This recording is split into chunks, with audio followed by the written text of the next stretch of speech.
Hello everyone, कैसे हैं आप सब। हैप्पी दिवाली। तो चलते हैं, अब हमारा नेक्स्ट वीडियो जो है वो चैप्टर 2 के बारे में है। मैं ऑलरेडी इसके दो जो वीडियोस है इस चैप्टर के वो पहले डाल चुकी हूँ। अब ये तीसरा वीडियो है आपका। तो इस वीडियो में हम देखेंगे what do all acid have in common. ठीक है, सभी एसिड में क्या कॉमन होता है। तो एसिड में को जब हम पानी में डिसॉल्व करते हैं, ठीक, जब भी हम किसी एसिड को पानी में डिसॉल्व करते हैं तो ये H+ आयन को प्रोड्यूस करता है। ठीक है, जब भी हम एसिड जो भी लेंगे, अगर हम उसको पानी में डिसॉल्व करेंगे तो ये H+ आयन जो है बनाता है। बट H+ आयन जो है वो क्या होते हैं, स्टेबल नहीं होते हैं। तो वो पानी के साथ मिलके, ठीक है, जैसे ये H2O है प्लस H+ आयन है और ये बना देता है H3O। इसको बोलते हैं हम हाइड्रोनियम आयन। ठीक है, क्या बोलते हैं हम इसे, हाइड्रोनियम आयन। तो जो एसिड होते हैं, ठीक, तो जो एसिड होते हैं वो क्या बनाते हैं, सारे ही एसिड है, अगर हम इसको पानी में घोलेंगे तो ये H+ आयन देंगे या हाइड्रोनियम आयन आपको देंगे। सो a common thing in all the acid is that they produce hydrogen ion when dissolved in water। ठीक है, इसके अब हम कुछ एग्जाम्पल ले लेते हैं। एग्जाम्पल में जैसे हम देखते हैं HCl है हमारा। ठीक है, तो अगर हम HCl को एक्वस लेते हैं तो HCl में ये H+ और Cl- आयन अलग हो जाते हैं। इसी तरीके से नेक्स्ट आपका है एग्जाम्पल H2SO4, तो 2H + SO4। इसी तरीके से आपका CH3COOH। ठीक है, और जब हम इसको पानी में डिसॉल्व करेंगे तो ये CH3COO और प्लस आपका H+ आयन आपको मिलेगा। तो H+ आयन जो होता है स्टेबल नहीं होता, इसलिए ये वाटर मॉलिक्यूल के साथ घुल जाता है और हाइड्रोनियम आयन को बनाता है। ठीक है, अब हमें ये दिखाना है, एक्टिविटी से दिखाना है, to show that all the compounds containing hydrogen ion are not acid. ठीक है, क्योंकि अगर हम ग्लूकोज की बात करते हैं C6H12O6, तो ये भी भाई इसमें भी हाइड्रोजन है, तो क्या ये भी एसिड है। इसको हम कैसे प्रूव करेंगे, इसके लिए हमें एक एक्टिविटी करनी पड़ेगी। तो एक्टिविटी में आप देखो, डायग्राम में आपको दिखाई दे रहा है, साइड में आपके डायग्राम आ रहा होगा, पिक्चर शो हो रही होगी। तो इसमें हमने लिया है, एक हमें बीकर लेना है, बीकर में हमें 2 आयरन नेल, एक रबर कॉक लेना है और हमें ऐसा सेटअप करना है, बल्ब लगा के इसमें एक सर्किट सा तैयार करना है। ठीक है, अभी बीकर में हम डाइल्यूट हाइड्रोक्लोरिक एसिड लेते हैं। इसमें हमें 2-3 चीजें लेनी है, जैसे हमने हाइड्रोक्लोरिक एसिड ले लिया, सल्फ्यूरिक एसिड ले लिया, ग्लूकोज ले लिया, अल्कोहल सोल्यूशन ले लिया है। ठीक, अब इन सबको लेने के बाद हम फर्स्ट बीकर में सबसे पहले हाइड्रोक्लोरिक एसिड लेते हैं और 2 नेल लेते हैं, जिनको हमें जो है वो कॉक में लगाना है, जैसे आपको डायग्राम में दिखाई दे रहा है। कॉक में लगा के इस कॉक को हमें नीचे रख देना है। इसके बाद हमें जो है स्विच, बैटरी, बल्ब को जो है इसका एक सर्किट तैयार करना है। ठीक है, और इसमें हमें एक 6 वोल्ट की बैटरी लगानी है। तो यही चीज अगर आप अलग अलग बीकर में करते हो तो आपको सारे जितने भी हमने सॉल्यूशन लिए हैं उनको अलग अलग बीकर में रख दीजिए। जैसे आपको 2 डायग्राम दिख रहे हैं, जिसमें एक में ग्लूकोज सॉल्यूशन लिया हुआ है हमने और एक में डाइल्यूट हाइड्रोक्लोरिक एसिड लिया हुआ है। तो जो हमने डाइल्यूट हाइड्रोक्लोरिक एसिड लिया हुआ है, तो हम इसमें देखेंगे कि जब हम इसको डालते हैं और स्विच ऑन करते हैं तो जो हमारा बल्ब है वो ग्लो करता है। बट अगर यही काम अगर हम ग्लूकोज के साथ करें तो bulb does not glow. Why, क्यों, क्योंकि ग्लूकोज जो है पानी में डिसॉल्व करने पे H+ आयन नहीं दे रहा है। ठीक है, उसमें आयन नहीं निकल रहे हैं, तो उससे बल्ब जो है वो ग्लो नहीं कर रहा है। बट अगर यही काम हम हाइड्रोक्लोरिक एसिड के साथ करें तो बल्ब ग्लो कर रहा है, क्योंकि एसिड जो है वो ऑल द एसिड जो होते हैं वो कंडक्ट करते हैं इलेक्ट्रिसिटी। ठीक है, और जो अल्कोहल सोल्यूशन लिया है हमने और हमने ग्लूकोज सोल्यूशन लिया है, तो वो क्या करेंगे, वो इलेक्ट्रिसिटी को जो है वो प्रोड्यूस नहीं करेंगे। So we can say that acid conduct electricity due to the presence of charge particles, जिन्हें हम आयन बोलते हैं।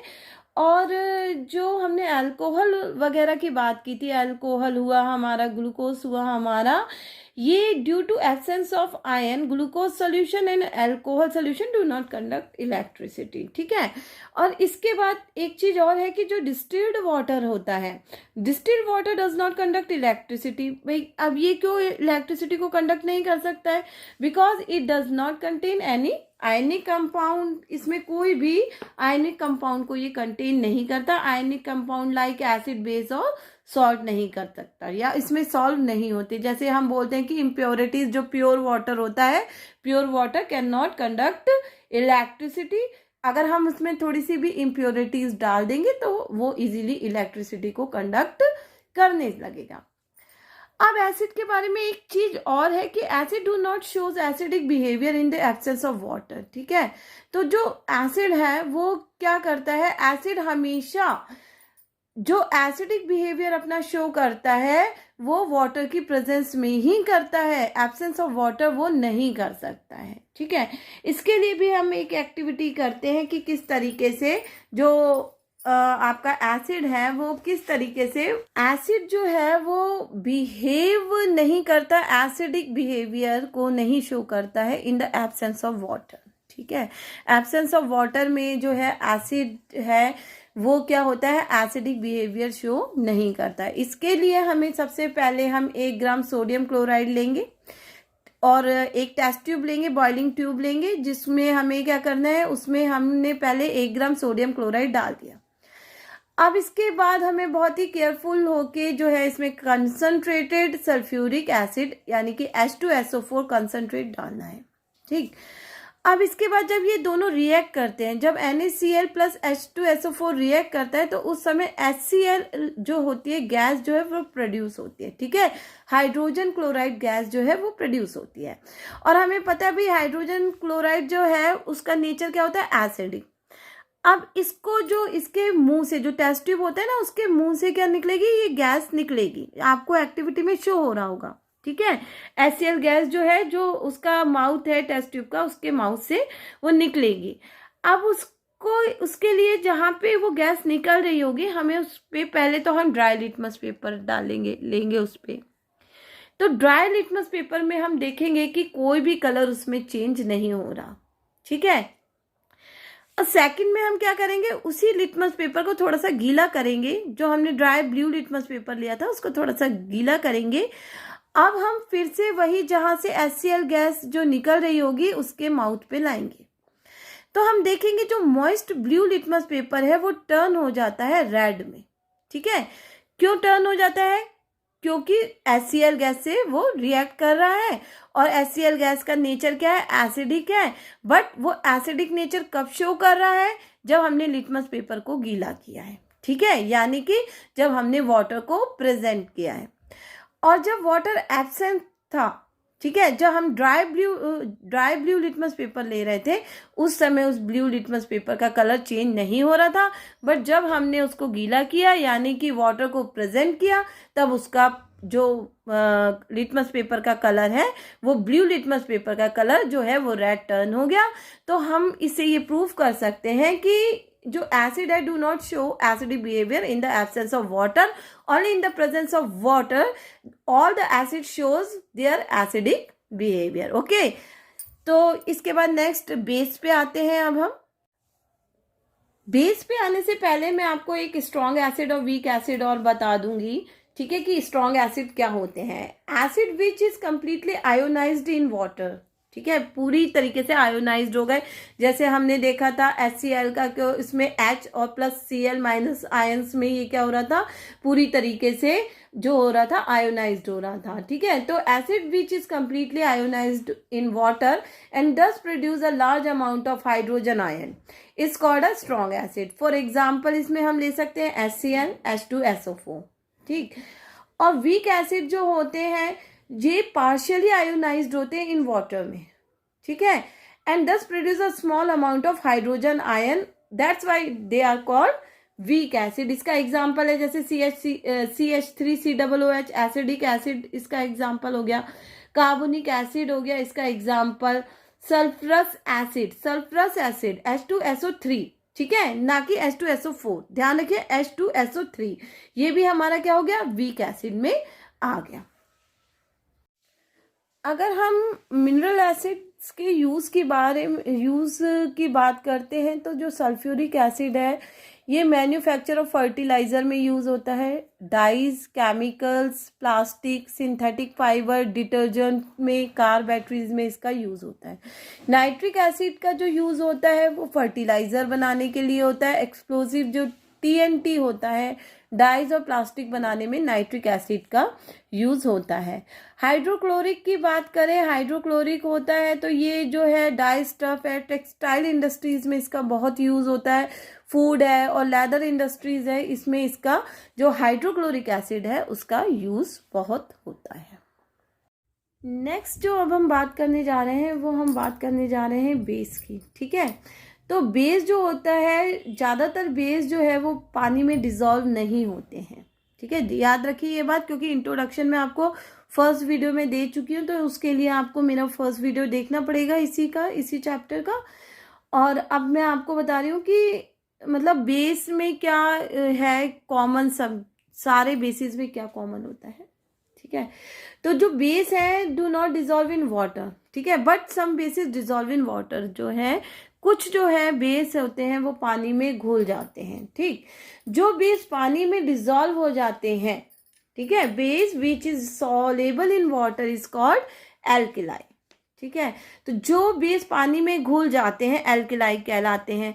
तो जितने भी एल्केलाई होते हैं they are basic in nature, but not all the bases are alkali. क्यों? क्योंकि जो बेस होते हैं, क्योंकि सारे बेस पानी में नहीं घुलते हैं, कुछ ही बेस होते हैं जो वाटर में डिजॉल्व हो जाते हैं। तो जो बेस वाटर में डिजॉल्व हो जाते हैं वो एल्केलाई कहलाते हैं।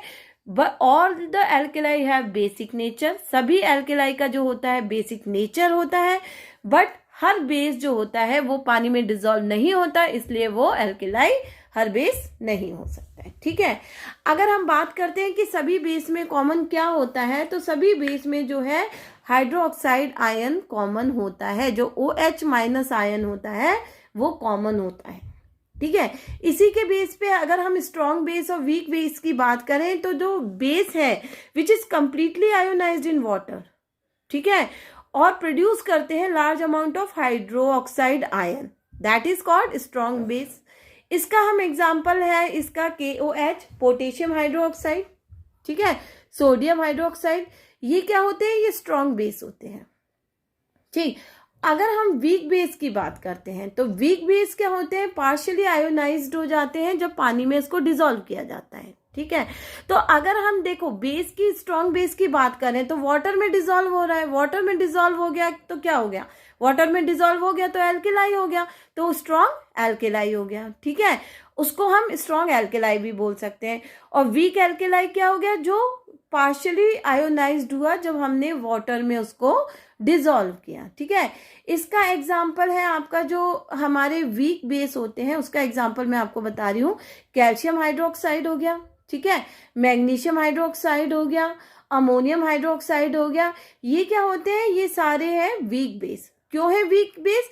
क्योंकि ये आयोनाइजेशन जो होता है इनका वाटर में वो कैसा होता है? पार्शियली होता है। ठीक है, अब प्रॉपर्टी ऑफ बेस की तो हम पहले भी बात कर चुके हैं कि जो जितने भी बेस होते हैं वो कड़वे होते हैं, टेस्ट में बिटर होते हैं, और अगर हम उसको टच करते हैं तो जब टच करते हैं तो उसमें क्या होता है? सोपी सा टच आता है। ठीक है, और सारा जितने भी बेस होते हैं वो रेड लिटमस पेपर को ब्लू में टर्न कर देते हैं। ठीक, तो ये हो गई हमारी बेस की बात। अगर हम बात करते हैं कि यूज़ क्या है बेस का, तो बेस का जो यूज़ होता है वो सोडियम हाइड्रोक्साइड का जो यूज़ होता है वो मैन्युफैक्चर ऑफ सोप, पेपर और सिंथेटिक फाइबर में होता है। सिंथेटिक फाइबर सोडियम हाइड्रोक्साइड से जो बनता है उसको हम बोलते हैं रेयॉन। ठीक है, रेयॉन में क्या होता है? सोडियम हाइड्रोक्साइड होता है। कैल्शियम हाइड्रोक्साइड की बात करें तो ये ब्लीचिंग पाउडर बनाने के लिए यूज होता है, जो हम स्लेक डिलाइम बोलते हैं जिसको। मैग्नीशियम हाइड्रोक्साइड की बात करें तो ये हम इसको यूज करते हैं एंटा एसिड में। ठीक है, ये न्यूट्रलाइज कर देता है एक्सिस एसिड को स्टमक के लिए। ठीक है, जो स्टमक में हमारा ज़्यादा एसिड हो जाता है तो हम जो एंटा एसिड को यूज करते हैं उसका जो केमिकल नेम होता है वो मैग्नीशियम हाइड्रोक्साइड होता है। ठीक, सोडियम कार्बोनेट की बात करें तो ये वॉशिंग सोडा में में हम इसका यूज़ करते हैं, ठीक है। तो इस तरीके से बेस का भी यूज़ होता है। Now the next topic is pH scale. So pH scale में जो पी स्टैंड करता है वो पोटेंस है, जिसका जो कि जर्मन में है, ठीक है। इसका मीनिंग होता है पावर। तो किसका पावर है? पोटेंस ऑफ हाइड्रोजन जो आयंस है उनका, ठीक है। किसकी पावर है? हाइड्रोजन आयंस की पावर है। इसको जो डिस्कवर किया था, इसको 1909 में सोरेनसन ने इस डिवाइस को जो है डिस्कवर किया था। इसमें जो वैल्यू होती है इस स्केल में 0 to 14 होती है और 7 पर होता है न्यूट्रल। 7 पर न्यूट्रल, ना तो एसिडिक ना तो बेसिक। इसकी स्केल आपको मैंने साइड में शो कर रखा है picture, you are able to see the pictures. और इसमें देखो, जहाँ पे आप 0 की तरफ, अगर 7 से 0 की तरफ आप बढ़ते जाओगे तो जो एसिडिक नेचर जो है वो इंक्रीज होगा। अगर आप 7 से 14 की साइड अगर आप बढ़ते जा रहे हो तो जो बेसिक नेचर जो है किसी भी सब्सटेंस का वो इंक्रीज होगा। The value of H+ ion will be increased if we go 7 to 0 and if we go 7 to 14 the basic values means OH ions जो है वो क्या होगा, वो इंक्रीज हो जाएगा। वो OH आयन जो है इंक्रीज होते जाएंगे और डिक्रीज क्या हो जाएंगे, H+ आयन जो है वो डिक्रीज हो जाएंगे। यानी कि बेसिक नेचर बढ़ता जाएगा इफ वी गो 7 to 14, ठीक है। तो इस तरीके से आपका जो पीएच स्केल है, जो आपको साइड में दिखाई दे रहा होगा पिक्चर, उसमें पीएच स्केल में इस तरीके से जो है वो आपको बताता है कि कोई भी चीज़ कितनी एसिडिक है या कितनी बेसिक है। अगर हम प्योर वाटर की बात करते हैं तो प्योर वाटर जो होता है वो कैसा होता है, न्यूट्रल होता है, ठीक है। तो अब मैं इस वीडियो को यहीं पे ख़त्म करती हूँ। अभी जो है हमारा एक टॉपिक और है जिसमें हम बताएंगे कि importance of pH in every day life में हमारा क्या है। तो प्लीज़ लाइक करते रहिए, शेयर करते रहिए, सब्सक्राइब करते रहिए। कोई भी क्वेरी हो तो वो आप कमेंट सेक्शन में दे सकते हैं। और थैंक्स फॉर वॉचिंग, बाय।